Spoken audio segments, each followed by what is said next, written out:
नमस्कार, आदाब, सत श्री अकाल। और मुझे उम्मीद है कि आप लोग सभी काफ़ी अच्छे होंगे।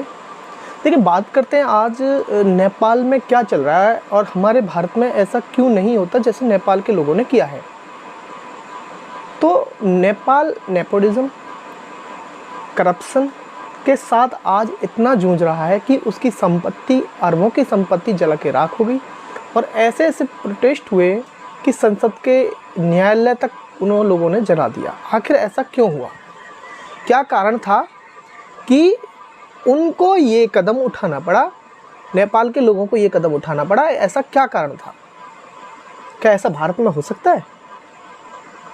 आपने देखा होगा, नेपाल आ गया इस चपेट में, श्रीलंका चपेट में आ गया, भूटान चपेट में आ गया, बंगाल चपेट में आ गया।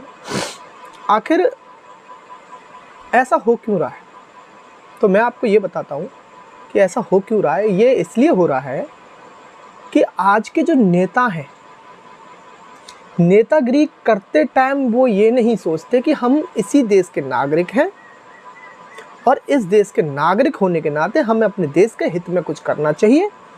वो ये सोचते हैं कि 5 साल हमको मिले हैं, 5 साल के अंदर हमको जो भी पैसा है देश का उसको लूटो, खसोटो और दूसरे देश में भेज दो, ताकि अपनी ज़िंदगी, अपने बच्चों की ज़िंदगी और बच्चों की ज़िंदगी, अय्यासी, लड़कीबाजी, ये सब करने को मिले।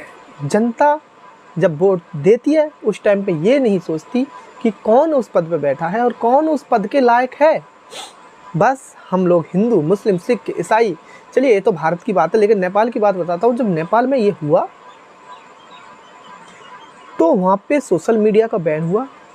अच्छे अच्छे बंगले में रह रहे हैं, उनके लड़के एक से एक बेस्ट ब्रांडेड गाड़ी चला रहे हैं नेपाल के नेताओं के, लेकिन लास्ट में क्या हुआ, उनको सबको भागना पड़ा। ओपी साहब को अपना इस्तीफा देना पड़ा। लेकिन आपसे बस एक ही विनती है, आप इतने बड़े प्रोटेस्ट की मत सोचो। हमारा हिंदुस्तान बड़ा ही सुंदर हिंदुस्तान है, बड़ा ही देश का एक इस देश के अंदर बहुत ही ज़्यादा सुंदरता है। 4 धर्म रहते हैं, चारों धर्मों के लोग बड़े ही समझदार हैं। बस आप एक पहल करना, आपके प्रधान के गांव के चुनाव आ रहे हैं, गांव के जो प्रधान के चुनाव हैं, आपके उन प्रधानों से सिर्फ ये पूछना है कि तुम्हारा कर्तव्य क्या है, आपके कर्तव्य को किस तरह से आप अपने गांव के अंदर